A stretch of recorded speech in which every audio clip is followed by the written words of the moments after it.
ছোঁয়া ধারাবাহিকের আগামী পর্বে আমরা দেখতে পাবো শেষ পর্যন্ত সূর্য সোশ্যাল মিডিয়া থেকে রূপার অপারেশনের কথা জানতে পেরে দীপার কাছে এসে অনুতপ্ত হয়ে হাত জোড় করে ক্ষমা চাইল। হ্যাঁ বন্ধুরা, আমরা এমনটাই দেখতে পাবো অনুরাগের ছোঁয়া ধারাবাহিকের আগামী পর্বগুলোতে। রূপার অপারেশনের জন্য রূপাকে ওটিতে নিয়ে যাওয়া হয়। রূপার অপারেশন শুরু হয়ে যায়।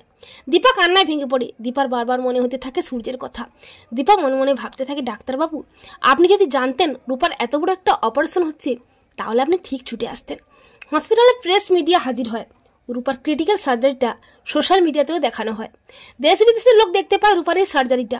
অপরদিকে সূর্য সেনগুপ্ত বাড়িতে যায়, কিন্তু বাড়িতে কাউকে না দেখতে পেয়ে অবাক হয়ে যায় সূর্য। সূর্য বুঝতে পারে না কিছুই। সূর্য তবলাকে ফোন করে জানতে চায় রূপার কি হয়েছে, কিন্তু তবলাও সূর্যের উপর অভিমানে সূর্যকে কিছুই বলতে চায় না। সূর্য অস্থির হয়ে ওঠে। এরপর হঠাৎই সূর্য তার ফোনে সোশ্যাল মিডিয়াতে নিউজে দেখতে পায় রূপার ক্রিটিক্যাল সার্জারি হচ্ছে। তা দেখে অবাক হয়ে যায় সূর্য। সূর্য কান্নায় ভেঙে পড়ে। সূর্য পাগলের মতো হয়ে যায়। সূর্য উন্মাদের মতো ছুটে যায় রূপার কাছে। অপরদিকে রূপার অপারেশন শেষ হয়ে যায়। অর্জুন ও ডক্টর স্মিথ জানায় রূপার অপারেশন সাকসেসফুল হয়েছে। রূপা এখন সম্পূর্ণ বিপদমুক্ত। এরপর দীপা ও সোনা রূপার কেবিনে যায়।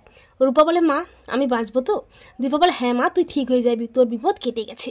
রূপা বলে, মা আজকেও কি বাবা আসেনি? বাবা কি আমাকে একটু ভালোবাসে না? আর ঠিক তখনই কেবিনের বাইরে দাঁড়িয়ে থাকে অনুতপ্ত সূর্য। সূর্য বলে, রূপা মা। সূর্যকে দেখে অবাক হয়ে যায় দীপা, অবাক হয়ে যায় রূপা। সূর্য বাইরে দাঁড়িয়ে থাকে। রূপা বলে, বাবা তুমি এসেছো, এসো আমার কাছে এসো। কিন্তু সূর্য মাথা নিচু করে কেবিনের বাইরেই দাঁড়িয়ে থাকে। তখন দীপা বলে, ডাক্তারবাবু আপনি ভেতরে আসুন, রূপা আপনাকে ডাকছে তো। সূর্য ভেতরে আসে। সূর্য বলে, রূপামা আমার অনেক বড় ভুল হয়ে গেছে, এই বাবাটাকে ক্ষমা করে দাও রূপামা। এই বলে সূর্য রূপাকে জড়িয়ে ধরে বুকে টেনে নিয়ে অনেক আদর করে।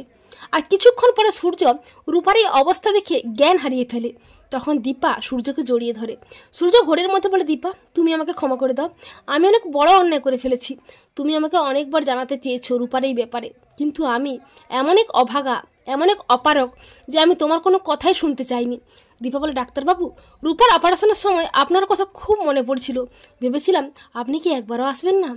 তার মানে আমার ধারণাটি ঠিক, আপনি রূপার এই অসুখের কথাটা জানতেন না। তো বন্ধুরা তোমরা এটি চাও তো যে সোশ্যাল মিডিয়া থেকে সূর্য যেন জানতে পারে যে রূপার অপারেশনের কথা, তা জেনেই যেন অনুতপ্ত হয়ে সূর্য ছুটে যায় রূপার কাছে। কমেন্ট করে জানিয়ে দাও তোমাদের মতামতটি।